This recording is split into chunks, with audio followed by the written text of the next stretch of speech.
Hey, this is Melinda Powers with the Detroit Hustle Podcast, and today we're going to be talking to one of my dearest friends. He is an extraordinary musician, wonderful performer, and just all around great guy, Roland Hamilton. Hey, Roland, how are you? Hey, Melinda, I'm doing great. How are you? I'm doing well. It's so good to see Glad to hear you. I can see you on Zoom. Uh, the audience is Likewise. Hey. listening. Yeah. The static pic. It's all good. Right. So there's gonna be a lot of laughing, by the way, just so you guys know. We have always been Definitely. silly, but I've been trying to get him on here for so long, and so we finally were able to coordinate, and I'm so happy that we got a chance to do this. If you're listening, this is occurring during the COVID-19 pandemic of 2020, so It'll slow down we're my schedule. Slow right. down everybody's So we schedule. everybody. So, that's the circumstances under which we're operating, but it's not going to stop the broadcast. And I'm going to go ahead and get into it. So, Roland, I want you to introduce yourself to the audience. Let us know where you're from in Detroit, neighborhood, school, just a little quick overview. Right. So I'm from Detroit. Hmm.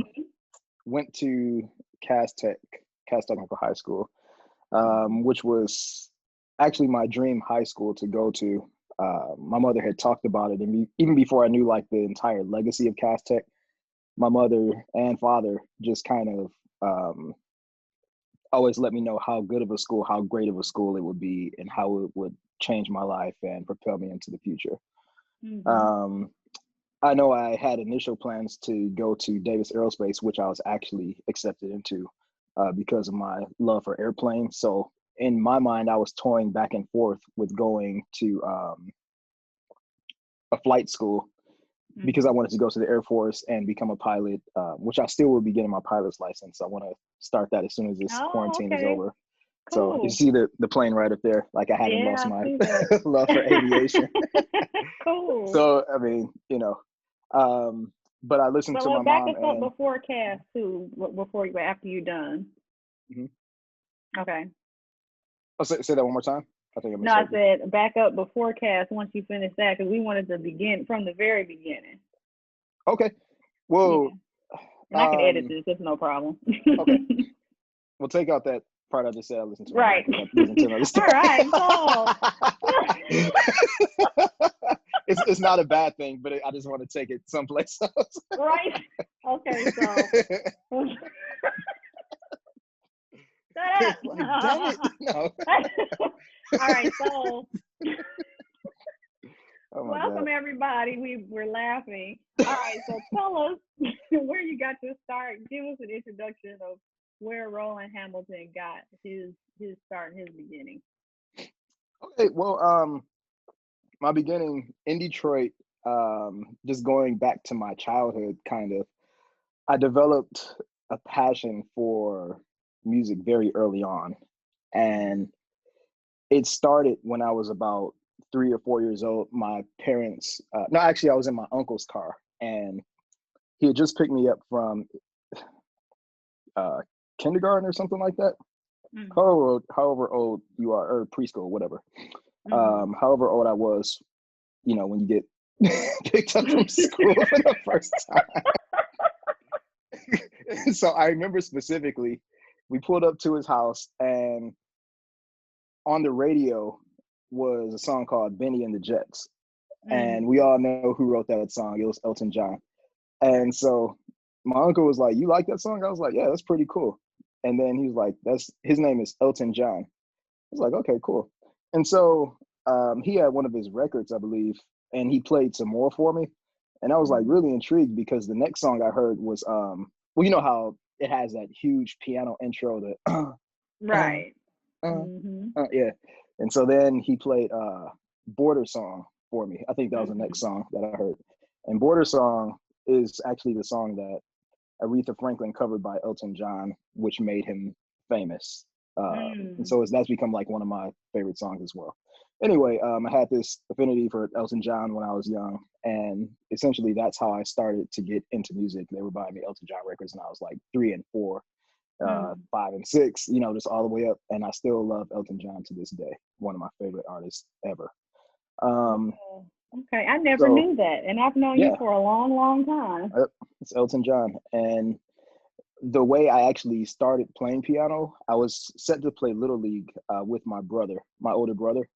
Hmm. And I was at his game one day, Hmm. and he ended up getting, unfortunately, got hit in the eye or the face with a Oh, baseball.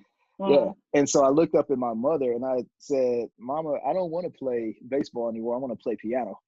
And so me being a kid, I figured that was a safer route to being traumatized. Obviously. I mean, the piano can't hit you in the face, so I'm like, Right. okay, I'd rather do that. So, That is true. it's true. um, Okay. unless he pissed some people off, I mean, it probably could. But at that moment, one of her good friends, Lillian Chester, Mhm. she looked down at me, and overheard what I said, and she said, "Well, I can teach you." And that's how I started playing piano. Just that stroke of fate right there, and I've Wow. been playing ever since. Yeah. So, okay. Where'd you go to school? What neighborhood did you come from? So I went to school. As far as high school, I went to Cass Tech. I grew up on the west side of Detroit, actually Hmm. right across the street from Cody High School, and so that's Hmm. like the Southfield Freeway and Joy Road area. Hmm. Um, and not necessarily the best neighborhood, but it provided me all that I need. I actually grew up right around the corner from Dwele, who's an amazing artist, like super famous or Right. whatever. And Hmm. so we were good childhood friends, literally, a few houses down, and he would come over, I would go over there and everything. And sometimes we would share musical ideas. Oh, But we that's both kind cool. of went our separate ways, but we still keep in touch. Great guy, Hmm. uh, super amazing What about artist. middle school? Because we have a couple of Mm. different offerings on the show, and there's some little So, rivalries there too. yeah, I mean, middle school. So Um, middle school first started when I went to Carver. It was technically Carver Elementary School, Okay. and I remember my music teacher there was Eugene Armamino, Mr. Armamino, and Hmm. so he would let me come up. I would have my Elton John books again, and he would let me come up and for show and tell, I would go and play like an Elton John song. Um, you know, sound kind of pathetic at the time trying to do Elton John. But I would still, I mean, the passion was like right there, Right. and the drive was there, and he saw that in me, and um, yeah, that was from fifth to seventh grade, and then after that, I went to Drew Middle School, and at Drew is where I kind of got more of my desire to go into aviation because they didn't Hmm. have a music program. Like I did absolutely no music inside the schools for that entire eighth grade year. Wow. But I was heavy into science. I was heavy into I went to a ton of different science programs. I was in Hmm. DAPSAP, which is Detroit Area Hmm. Pre-College Engineering Program. I did that through actually starting at Carver all through Drew. I did that, won different science fairs, and was going up to U of M for the aeronautics program and all that stuff for the summer thing. And it was, that just like heightened my sense of wanting to go to the Air Force and come out, and go into Davis Aerospace. Well, prior to that, I wanted to go to Davis Aerospace for high school, Right. or Cass Tech, you know. Hmm. Um, and I ended up going to Cass per my mother's recommendation, which was a very good recommendation. Hmm. Um, and that's where I was finally able to get back to music and discover, my full potential in that way.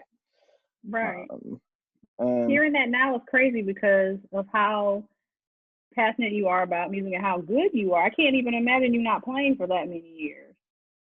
That's yeah, kind of it crazy was to it was me. it was crazy. It was crazy, and me going to the Air Force, like because I absolutely love planes, like to this day.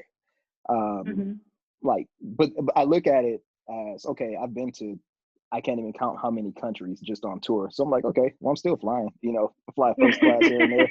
Look, Right. look, I got so many flyer miles. I can fly wherever I want for free, pretty much. Okay. So I'm like always, on planes and everything, and just grateful for it. And Yeah. I'm traveling to do music and getting paid for what I do, and I don't have to pay for any of it. Right. Um, it's all taken care of. It's all paid for. Um, Yeah. But it's I got an opportunity to see you a few years ago. That was pretty cool to see you on yes, stage yep, with 98 Degrees. That was really cool. yep. And you And took a got plane to get spotlighted there. and everything. Huh? What'd you say? I said I took a plane to get there. Right. So silly. Okay, so Yep. let's get into your journey. So after Cass, kind of give us the overview of how you got to where you are now, because it wasn't a straight path. I remember Mhm. you took some detours there. So tell us about that for the audience, because they don't know your story like I do. Yeah. Well, kind of going, just kind of, I kind of have to go back to Cass Okay. to kind of bring it up to that point.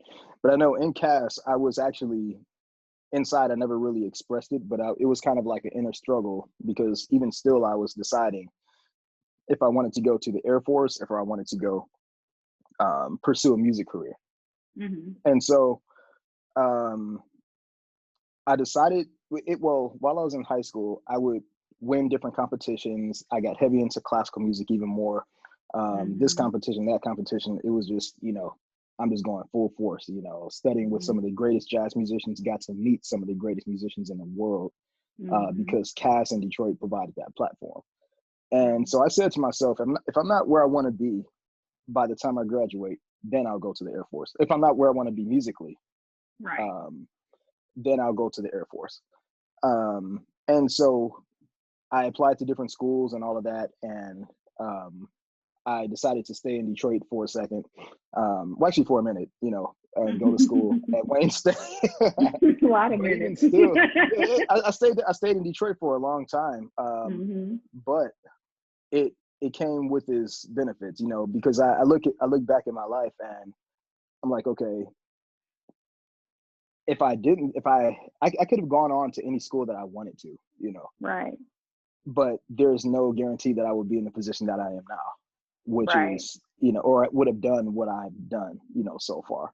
So Hmm. everything in life, it happens for a reason, Yeah, uh, definitely. and even while I was there in Detroit, um, I taught for Detroit Public Schools as Hmm. an accompanist. I worked there as an accompanist and started teaching at Denby High when I was 21. And so you can Hmm. imagine what that was like, I'm like, you got to fight off teachers and students, I mean, because the students, I mean, they didn't even know I was a teacher, and the teachers didn't know I was a teacher, and so they're like, okay, like who is this guy? Teachers up there telling me to get to class, and students are like, Hey, can I get your students are like, number? hey, do you want to go smoke some weed or something like Right. that? So it's just like this balancing act, and I'm just like, yeah, I have to. It taught me how to juggle and mature in a certain type of way, um, because you had to earn the respect of the students and you had to earn the respect of the teachers. And the one thing that got me the respect that I needed, besides me carrying myself in a mature way, was the fact that I was very good. Well, I believe I was very good at what I did musically. And so that's what got people's attention, and that's what got people to respect who I was, teachers and students alike. Um, and teaching at Detroit Public Schools was such a gratifying experience because I was able to get, excuse me, I was able to get scholarships for students that had never played the piano before, and I was able Hmm. to get them full scholarships to college, for Wow. music, and that's like that makes it all worth it. And Hmm. during that time, also, I was the accompanist for the Michigan Opera Theater, and excuse me, that's one of the opera theaters that people, I mean, they like some people wait their whole lives to get in there. And I was pretty fortunate because I didn't have to audition. They called me to, do that. Hmm. I MD'd for a pretty big church, their Trinity Baptist Church, for a good number of years. For the audience, can you tell them what MD is? So MD is basically music director. It's Okay. the musical director for that church, which is a pretty big Baptist church. And I remember our late band director, Benjamin Pruitt. We were Hmm. in I was in high school, and they had I think it was Howard's choir came to sing, Hmm. and he was like, well, I don't. He was like, Roland, I don't think you should sit this one out. You need to go in there and listen to this choir. And I was like, I hate gospel music. I'm not trying to play no gospel music. And so he looked at me. He was like, go get in the auditorium right now and listen to them. He's like, you never know. You may be directing a choir one day. I'm like, I'm not directing no Wow. Wow. Foreshadowing, huh? Right, exactly. But like since then, I mean, all while I was in Detroit, I mean, since then I had played for the Clark sisters. I MD'd at a church, played for Rance Allen, played for like a ton of different people, Mm-hmm. and directed a huge choir. Like my choir before I left was about 100 voices, the mass choir. And Wow. so I did that for a number of years. Hmm. And so that was very, very amazing. And when I left and decided to go to LA, like it was, that was my family, and I felt like I was leaving them behind. Yeah, yeah. And what year did you finally go to LA? Because I thought you were going to go right after high Well, school. it was LA. So here's the thing with LA, it was never my desire. What actually, no, let me not say that. It was my desire to live in LA, but musically, I didn't know where I was going to fit in because I was so heavy into jazz and Broadway, and I knew that New York was where that was at. Right. So I wanted to live in LA, but have a New York life, a New York career. Okay. And I mean, LA, I mean, it does have a jazz scene, and the jazz scene is getting better, but it's nothing like New York. Everybody knows that New York is like the mecca. Right. You're going to do straight ahead jazz. But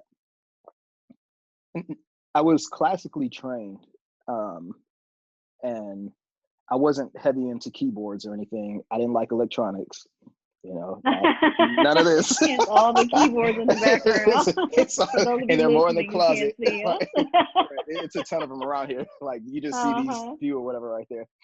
Um, so I was all acoustics. I didn't like electronic music. I didn't like anything that had to do with wires and cables unless it was a microphone mic in the piano, or a vocal Right. mic or something like that. I decided to come to LA in 2013. But prior to that, I was still touring with New York. And even still, backing up to Detroit, Mm-hmm.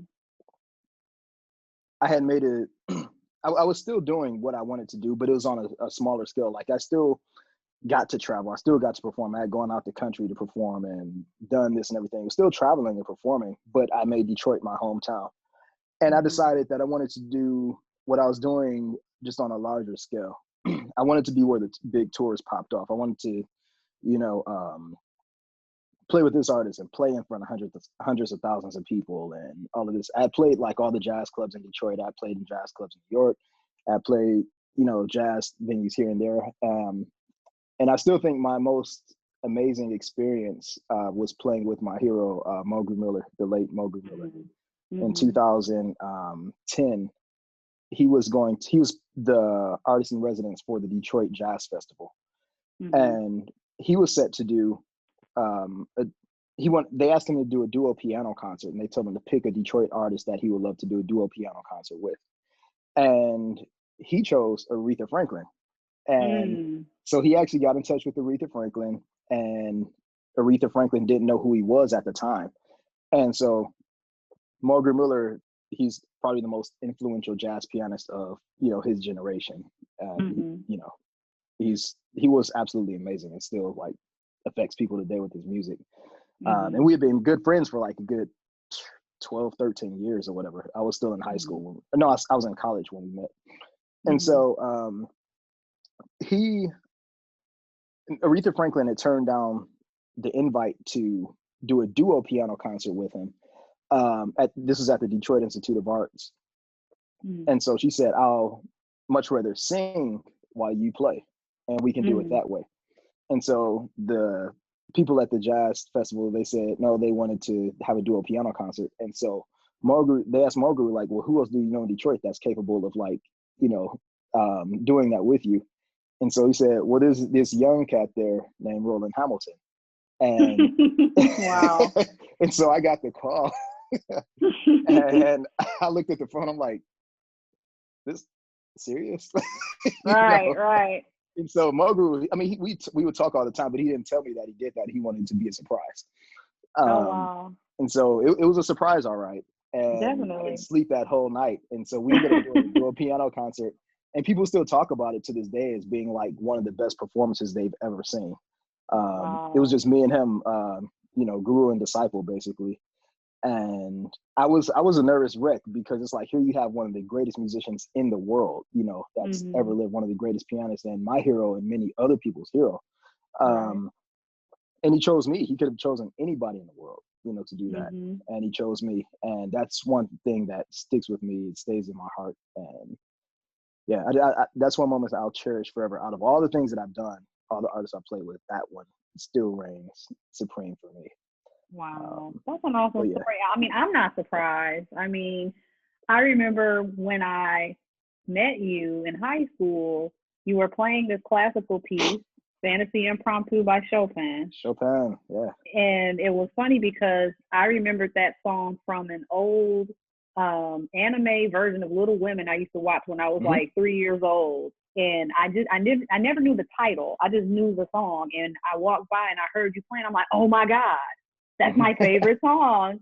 Play it again, play it again. And I just from that moment I was just like enthralled with your skill because you were a very good player to be your age, and you just got Yeah, better. So I'm not surprised of your success. I'm very proud of you. I appreciate it. I mean, that song actually won me a lot of money in high school. Yeah, I did. I My remember. first competition, it But was the Shrike interlocking, right? competition. Yep, it got me a full Yeah. scholarship up to Interlochen Arts Academy. That one song, and I Hmm. played it. It was funny because I had been practicing that song, and I didn't know how to approach it, and so I've been Hmm. practicing the song for like 7 years, and just didn't know how to get off the first page. But it was when I got my next teacher, Arthur LeBrew, God rest his soul. Hmm. I Um, remember. he he was amazing pianist, Hmm. and I went down to him, and he showed me exactly what to do. I learned the song in 3 days, Yeah. because he taught me his technique. And he comes from the line of teachers. His teacher studied with Arthur Schnabel, who studied with Leschetizky, who was a contemporary of Franz Liszt. And they come Oh from the lineage of wow. Beethoven. Yeah, they come from the lineage of Beethoven. So that's he like, Yeah. I was getting that lineage right there. So he taught me all about technique, how to have fast fingers and everything. And like his Hmm. technique is what I use today. Like every piece, every time I solo, every time I improvise, I'm using the techniques that I learned from him and everything. And I have a lot of people asking me like, well, how do you play fast? How do you play clean? How do you do X, Y, and Z? Um, and I owe that to him, even Hmm. perfecting my sight reading skills, I still use that today. Yeah. Um, it's my first gig out in LA was reading music, just sight reading and Mm. everything. Like, and Wow. I had to do score writing and everything, that was, Hmm. if I didn't have that training, under him, I probably wouldn't be able to do that, and I wouldn't work as much as I do now. Well, nobody's working now, but you know what I mean. It's quarantine. Prior to the quarantine. Well, I am. I'm working from Well, home, I and am too. let me I'm tell working you. now too. I still am working, but not in that Uh-huh. capacity. But I still am working doing music, gratefully, Right. Right. I gratefully. know. I'm Because a lot of very my friends, grateful they for are not. that. Yep. Yeah, it's rough. Um, so I want you to talk more about your experience since you went to LA and you decided, okay, I will play electronic keyboards, Mhm. and where that's taking you around the world. You mentioned that very slightly. We want to know more. Who have you toured with, and what were your favorite experiences? Okay. So, moving out to LA. All right. Whew. It makes you look back and like just like I'm super grateful. First of all, it talk about living out your wildest dreams. Mhm. And they're still evolving. They're still unfolding and everything. Mhm. When I moved to LA, I packed up everything. Um, I sold all of my keyboards. I Mm. needed money to move to LA. I wanted to Right. have like a cushion and everything just in case. But you know, anybody that's moved to LA, there's no such thing as having enough money. Because if Right. you're moving out there, there's no such thing as having enough money. Regardless of how much you make, you're never gonna have enough money, and whatever. Mhm. So I sold all of my keyboards, and I moved out here with just a laptop and a small 49 key MIDI controller, which is like a keyboard like that big. Mhm. And when I first got here, I moved out because I knew that had a job lined up doing music therapy, and that would kind of be my cushion, while I got things rolling on the touring end. And so that job fell through, and so I was like, oh, well, I guess good thing I had saved up a little money and everything. And my mother, she assisted me quite greatly, and for that and many other things, I'm like indebted to her for life. Like it's nothing like your mother, nothing like your parents, nothing like your family, X, Y, and Z. So needless to say, it was tough for about the first, I don't know, 7-8 months. It was tough. It was tough. But a good friend of both of ours, Charlie Wilson, his story actually inspired me to do more. I would call him back when I was in Detroit. He inspired me to do more, just be more, just expand, and if it's what you're gonna do, you're not gonna tour like you want to tour if you're sitting your ass in Detroit. True. So I was like, you make a really good point, And so Charlie, like Chuck, in high school, I got to go back and I'll bring it up. But in back in high school, we were kind of like friends, but internal rivals. I remember. We would study with the same teachers. So we've heard some of this. Okay, so yeah. Your side. Yeah. So my side. No. All right. So what really happened? All right. What really happened? No. And so I looked at him, and he was touring with Justin Timberlake. He did Rihanna, John Mayer, and everything. Nobody big. Nobody. I know. Yeah. Nobody. Nah. And so that was inspiring to me. I'm like, okay, and I remember one thing he said, and one thing we agreed on, like our last conversation with each other. He picked me up from school, and I remember I gave him some Oscar Peterson transcriptions that I wrote out, which I never got back, by the way, Chuck. And in the van, we were talking. He came on my house, and in his van or whatever, we were talking about, okay, so what's gonna happen if I make it first? I'm gonna come back and I'm gonna hook you up. And then I was like, deal. Like if I make it first, come back and I'm gonna look out for you. And that was it. We left on those terms and everything. So I think we both made it equally in our own regard. But in regards to doing the more pop tour and everything, he was on it. Yeah. He just became like one of my heroes. And I looked up to him and like really appreciate him for the inspiration. Yeah. And so when I got out here, backtracking, my first gig out here came from him. We hung out and everything, and my first gig was helping him score write and everything for Booker T and the MGs. And so what we had to do, it was really cool. And so he was like, well, this is gonna be an all-nighter, so just like stay up or whatever. So we had to listen to all the Booker T stuff, and for his performance. Yeah, exactly. Yeah, we had to write out. Like all of his stuff. We did Sibelius and everything, so write out all the horn parts, arrange it for this band and all of that stuff. Write out his organ parts and everything. And so Chuck was an MD at the time. Okay. And so we did that. We stayed up all night. It was God knows how long, just literally all night. 24 hours straight. But we got it done. We had to sit up there and do what it takes. Okay, and of course I'm not gonna let him down. Right. But he called me because he knew that I could read music. He knew that I could write. He knew I could understand. I could hear it and literally write it down, whatever I heard. So we got it done. Performance was amazing and everything. I remember taking this Booker T's charts up to him. He was like, man, I never seen my shit written out like this. Like, that's good. So like hearing that from Booker T himself, right. I was like, that was incredible. And so shortly after that was like in May or something of 2013. And my next engagement, pseudo engagement was, I got called for a church to play for a church. They needed somebody who could read music and play. I'm like, hey, okay, cool. Money's starting to come in. And I was kind of done with the church. I didn't want to play for a church anymore. Because like I'll leave that part out. I just didn't want to play for a church anymore. So I was like, I tore up all of my music at home and everything. I was like, I'm done with this. Like, I just don't want to go back. I don't want to go back. And then I got a call from another church. It's like, You can't get okay, away. well, you know what? I was like, look, They I paying. can use the money right now. They're paying, right. you know what I'm saying? They're paying right now.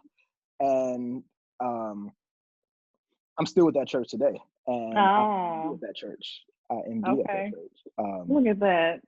But yeah, I'll leave the name off. But yeah, that's fine. I'll leave the name off of the church.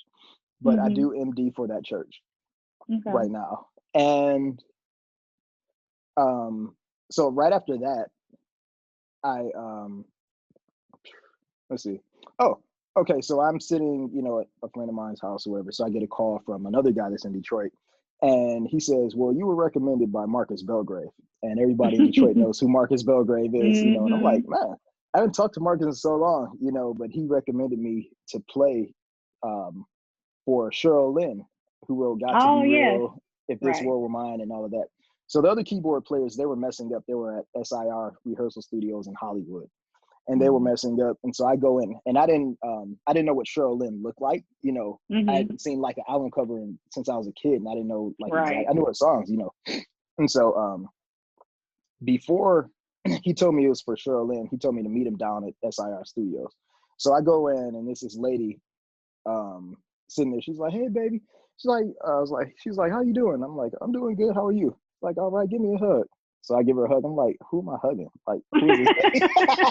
Strange lady. right. I'm like, who is this lady? And so she says, she's like, let me ask you something, baby. Do you know Got to Be Real? And I'm like, well, I know it. It's not something I listen to on my playlist. You know what I'm saying? I know it. So let me listen to it. I picked it up on YouTube and just listen to the chords again. I was like, okay, let's go for it. So I started playing it. And she started singing, and I'm like, she sounds just like I'm like, oh my God. Plot twist. I'm like, wait, this is Cheryl Lynn. Oh my God. And so I'm like going into it, and then I just like kind of start messing because I'm in shock. I'm like, this is actually Cheryl Lynn. Right. Then she was like, well, she's like, you sound amazing. And I'm going to tell you something. I'm going to keep your number. And, it's crazy how you just listen to that song one time and then you could pick it up and play it. If I could take you to Japan with me, I would cancel these other keyboards passport and I would take you, but we leaving on Tuesday. So she's like, mark my words, I'm gonna be calling you again. And the next time I saw her was with Ray Parker Jr. He wrote Ghostbusters and all of that from Detroit. And so I was at his Hollywood Star, the Walk of Fame, when he got his star on Hollywood. And Cheryl Lynn was there, and I met all the cats from Earth, Wind, and Fire. Like everybody was there, just who's who. And I'm like, I'm actually up here with these people. Bill Withers was there, who just passed away. Everybody was there. Right. And so I saw Cheryl. She was like, hey, she's like, I'm gonna be calling you. I forgot. And that was in 2014 in January. And so then fast forward to July, she called and she's like, hey, baby, you want to go to Japan? I'm like, yeah, I want to go to Japan. So she sent me the music, and at that time, I still didn't have any keyboards. I just had that one MIDI controller, keyboard, and that laptop.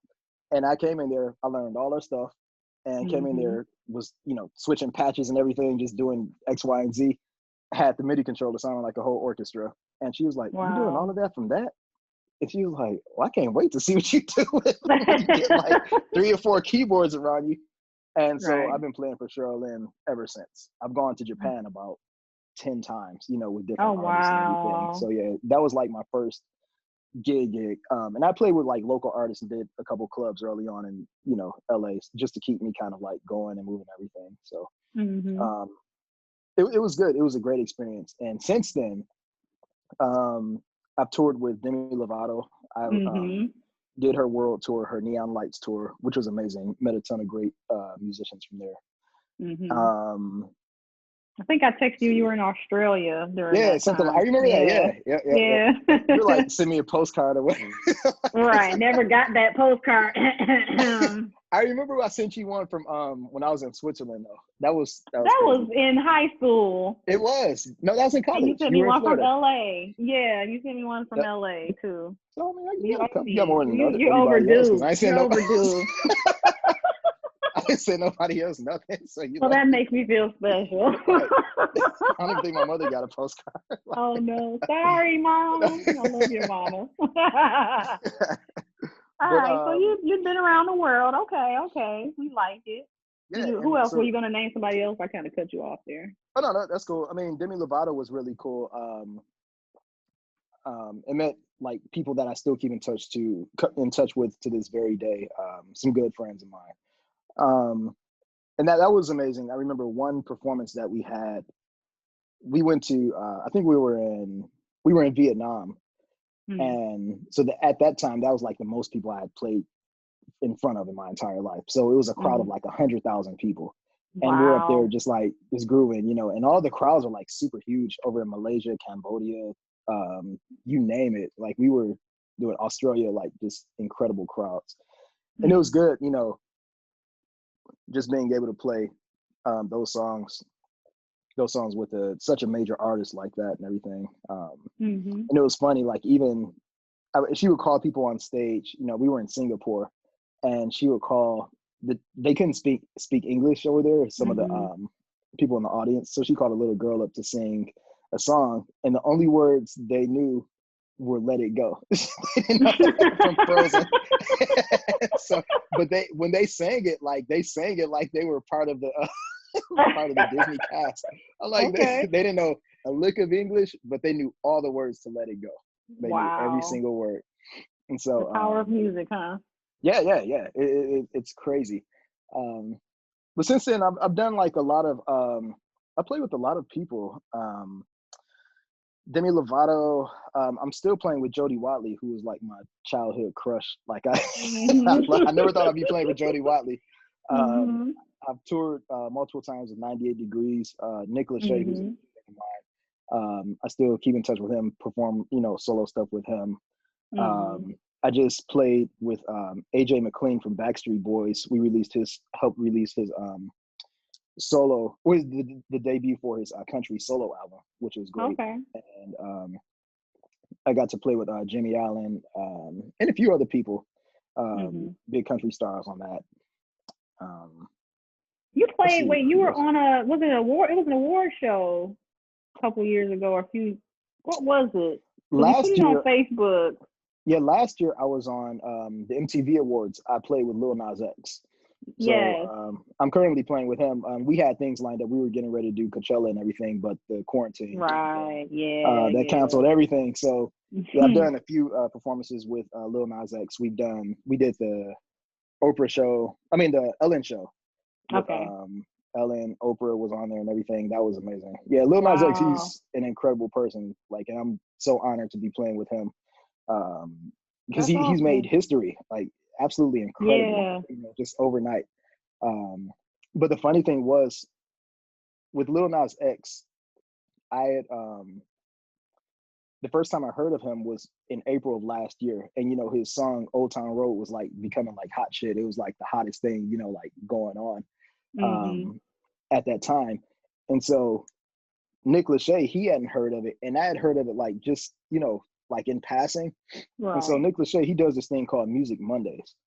And so we were in the studio actually recording. I was with Nick, and we were recording for the Miss USA um, pageant show, Pageant. doing Mhm. like all the music and everything. So we were up doing that. And so once we finished, he was like, "Well, Roland, since you're here, let's just do my Music Monday thing." His little his blog that he does on his IG.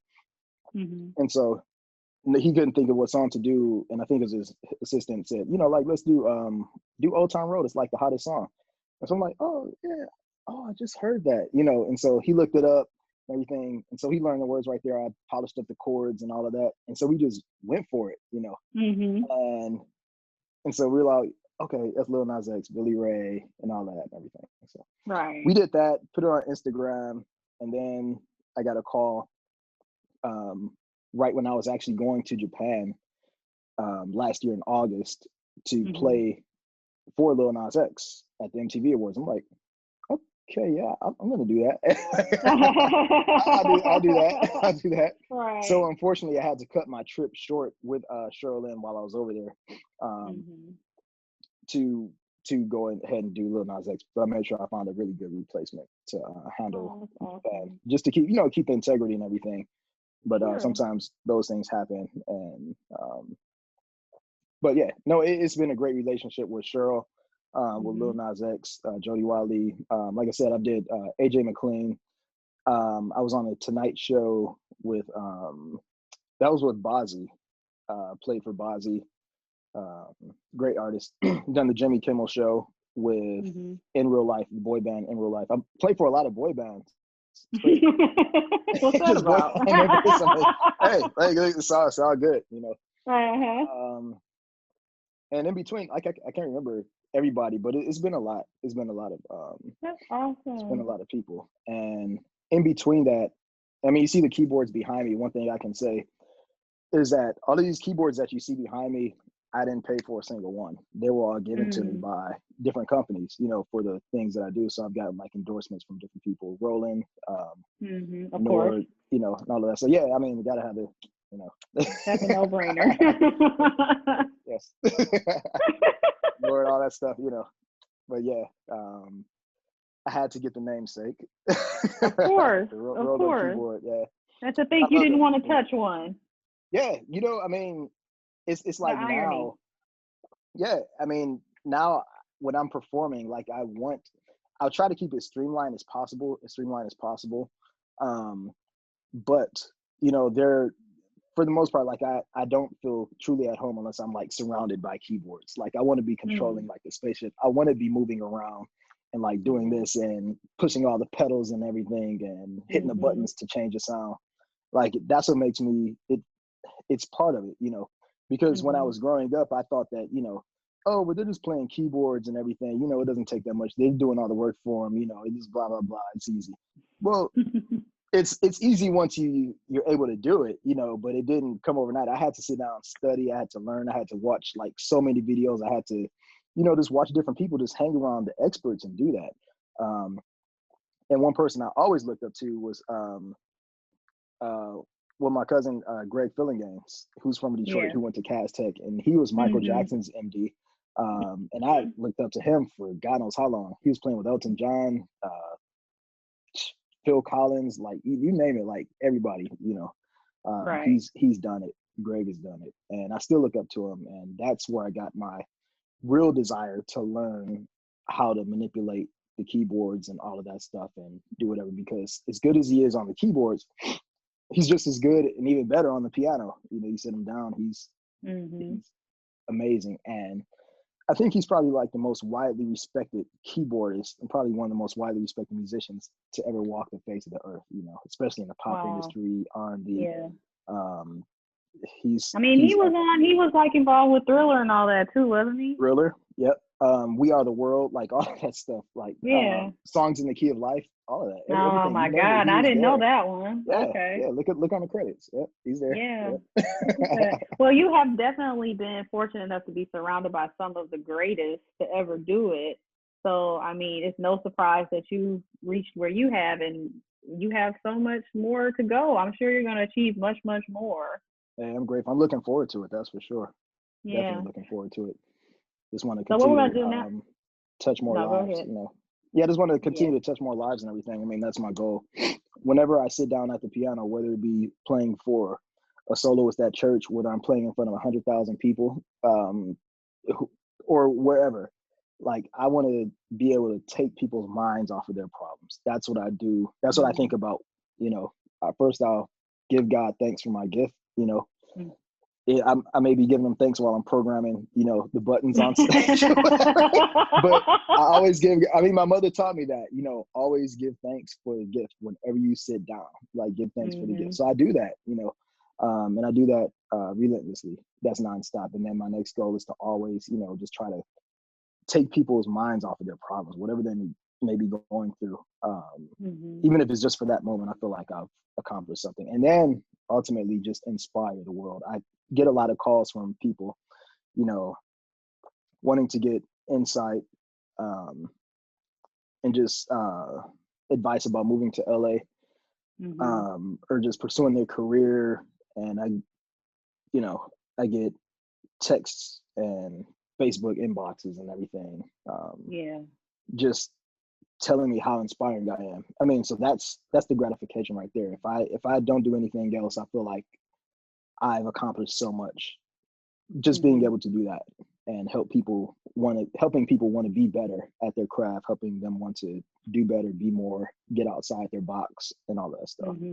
So, because I'm certainly grateful for the people that have inspired me to do it, Sure. Yeah. I mean, obviously, because you've done so much with what you've been given. So that goes without saying. And I will say that this is just my moment to kind of puff my friend up, is that even outside of the music, that's your personality. You're always bringing levity to a situation and bringing smiles to people's faces. That's kind of our thing too. Like, I know when I talk to you, I'm going to laugh, and I'm going to laugh a lot.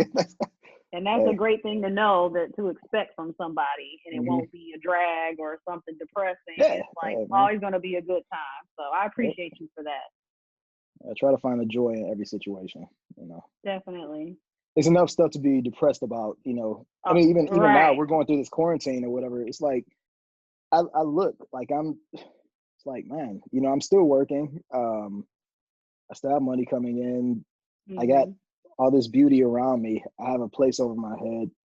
I can still get up and go and drive with a mask on, but I can still get up and go and drive and just look at the ocean. Like, I look at people. I was just driving today out here in California, and I saw like people who are homeless and everything.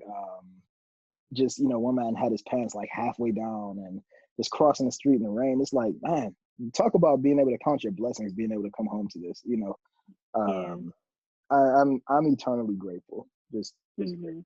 And I want to be able to radiate that same joy that I have inside. Not every day is sunny, but I try to dig deep and find it, if nothing else, I try to dig deep and find it and just share it, Yeah.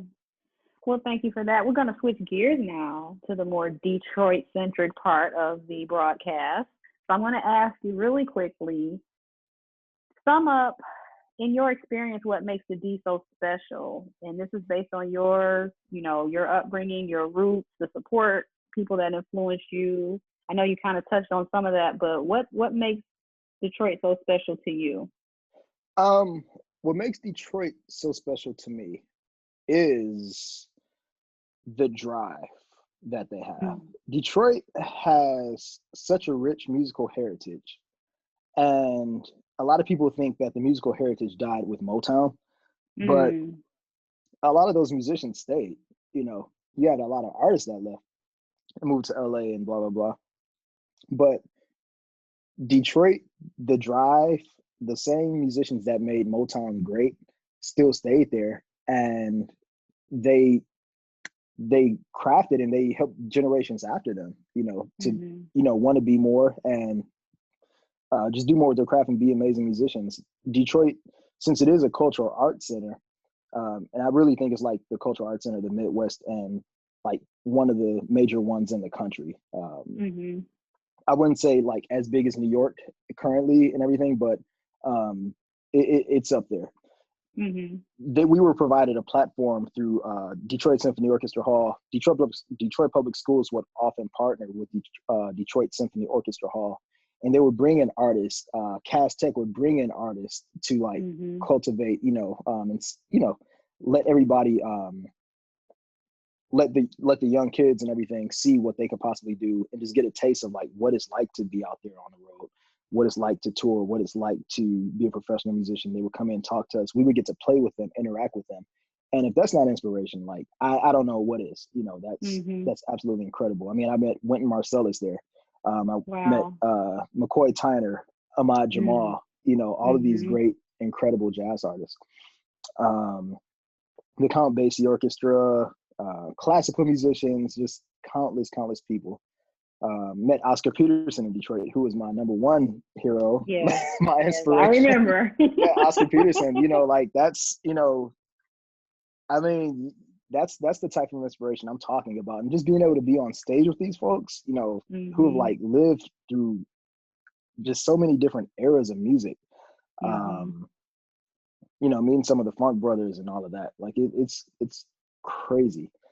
So Detroit is just a rich heritage. The inspiration is there, and Detroit always has this passing on the torch vibe. My teacher, Harold McKinney, who is probably one of the greatest jazz pianists ever, he taught me so much.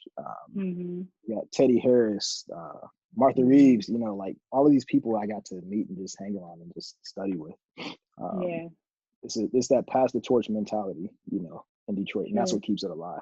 And I was grateful to benefit from that. Yep. Definitely. So now's the fun part. We're going to play a little game. It's called the Fab Five. It's a throwback to the old U of M basketball team. And what I'm going to do is I'm going to ask you about That's my five extent of knowledge of sports. I saw that. your That's little phony basketball. Don't ask me any questions. Okay. Stop. Let me get to it. All right. So there are going to be 5 different questions about your favorite Detroit things. And we're going to start with number 1, which is, what is your favorite Detroit place or landmark? My favorite Detroit place landmark is the Renaissance Center. Okay, so going back to my childhood, I was such a nerd. I'm still a nerd, by the way. I used to read the almanac, and I would like learn the heights of all the buildings and everything. So I made it a point to and I still do it to this day, whenever I'm in a city that I travel to, I have to go to the tallest building in that city, And so Detroit, the tallest building in Michigan for the Midwest is the Renaissance Center, specifically the GM. That's the Marriott building, but GM headquarters. It used to be the Westin Hotel. So I would go up there to the top, and I think it's 721 feet tall, maybe give or take a little feet. So, so that's my favorite landmark. Whenever I think of Detroit, it's the Renaissance Center. I love it. And don't forget, the Summit used to be in there, and that was where we ate. Roland and I went to prom together and homecoming. We went there for prom, though, I think. And but no, we were obsessed with that restaurant because it was one of those revolving restaurants. Yep, it would turn around. Yep, exactly. So we went there a couple of times in high school, and we thought that was so awesome because that was so grown up. But so okay, cool. All right, number 2, your favorite restaurant or dish, past or current? My favorite restaurant in Detroit would have to be Pizzapopolis. Okay. Because I have a inner fat boy, his demon is kind of right in the center there. My my inner fat boy is in there, but Detroit deep dish pizza, I love it. I mean, Chicago Giordano's, that's I'm sorry, it's whatever. But Detroit, that's where it's at. So okay. Any particular one? People call me a weirdo, but okay, so my first introduction to Pizzapopolis was when I was about 9 years old. My grandmother got it, and we ate it, and it was cheese. The deep dish pizza had cheese, and it had pepperoni, and it had onions and pineapples. So from that day on, whenever I have deep dish pizza, it has to have pineapples in it. It feels incomplete if it doesn't have at least the pepperoni and pineapples. Pineapples are a must for me, to this day on pizza. I love pineapples on pizza. People really dog that out, but that is so good. It's crazy, yeah. Thank you. I love it. Yep. Okay, awesome. That's awesome. Okay. People usually have trouble with that one because of the past or current. Some people have favorites that don't exist anymore, but you're pretty firm on yours. As far as there's one more restaurant, it's Detroit area, but it's called Priya. And that's an Indian restaurant. So Indian, above everything, is my favorite overall food, but Priya is an Indian restaurant. Cool. Okay. So everybody check that out if you're in the Detroit area. Priya. All right. We're going to go to number 3. Number 3 is your favorite downtown event, only downtown. Well, that has to be the Jazz Festival. Of course. Detroit. Maybe second to that would be the auto show, Right. The Jazz Festival. Yep. Okay. And you played at that several times. Yeah. My first time playing at the Jazz Festival, I was 12 or 13 or something like that. and I went to the I would take supplemental private lessons at the Center for Creative Studies, which I think is now the College for Creative Design or something like that. I don't think they still have the artistic portion active. But yeah, I played there. I was taking lessons from Johnny Allen, who just recently passed away, I think a couple years ago.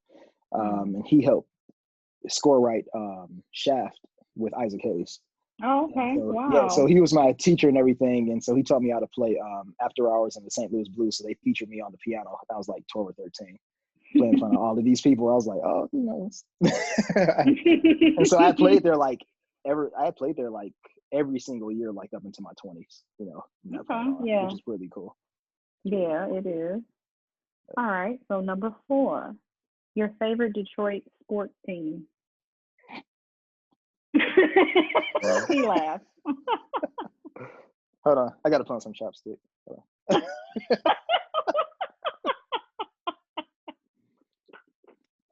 right, there we go. My lips are drying out. It's this weather out here. It's so rainy and everything out here. Favorite Detroit sports team.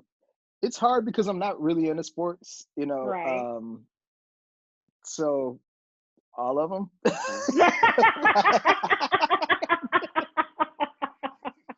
Can we go off the one that I've seen the most? I mean, wait, who have I seen? Well, probably the Tigers. I've seen the Tigers the most. Okay. And I don't know. I'm not into sports. I never have been. Once my brother got hit in the eye with that baseball, that did it for me. That was it. I'm like, the hell with this. Not sports.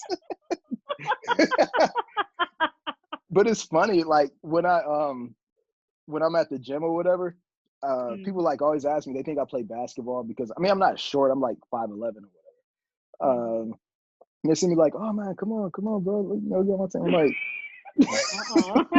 like, what's the emoji?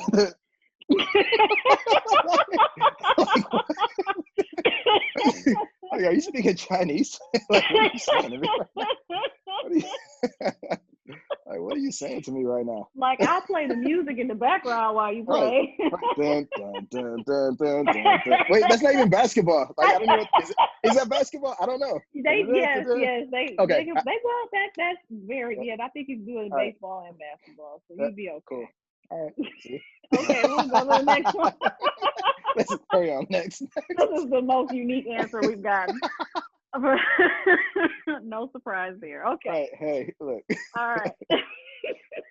So number 5, what is your favorite Detroit memory? And what I mean by that is a memory that you have that is so Detroit that you can't classify it as anything else.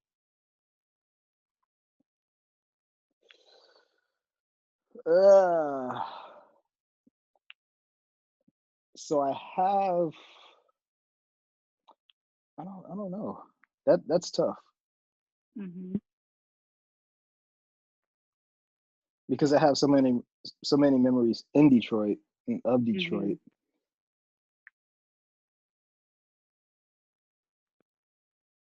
I don't know. I stumped them, guys. I stumped them. I almost want to say with the story you told earlier, where you said that was one of your favorite experiences, playing on stage with the dueling pianos.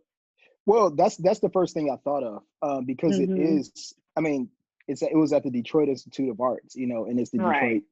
That's what I was gonna say. I didn't want to repeat it, but I mean, honestly, that's it. You know, performing with Margaret Miller was the epitome. And taking Aretha Franklin's spot. That's pretty taking Aretha Franklin's spot. Like, I mean, that's it. I mean, come on, you know. Like, who can say that they subbed for Aretha Franklin, right? In a major Not performance, many. You know, not many. You know, I mean, so like that, I would have to say that's it. That's definitely it. Okay. Well, I've never had to help someone with their answer either, but they're the first time for everything. Oh, such a good friend. I know. I tried. Now I'm sad because we're done. This is it. We're done? enjoyed it. Yes, you made it. You finally made it. We finally got it done. I am so Yes. glad, and I can't wait to get the feedback from the audience because I think this was a very special broadcast, not only because Hey, you're my buddy, but because you have a great story to tell. So thank you so much again. I really enjoyed it. Enjoyed having Really enjoyed same here. I was just saying the same thing. So everybody, we'll catch you next week on the next installment of the Detroit Hustle podcast. Yes. Bye.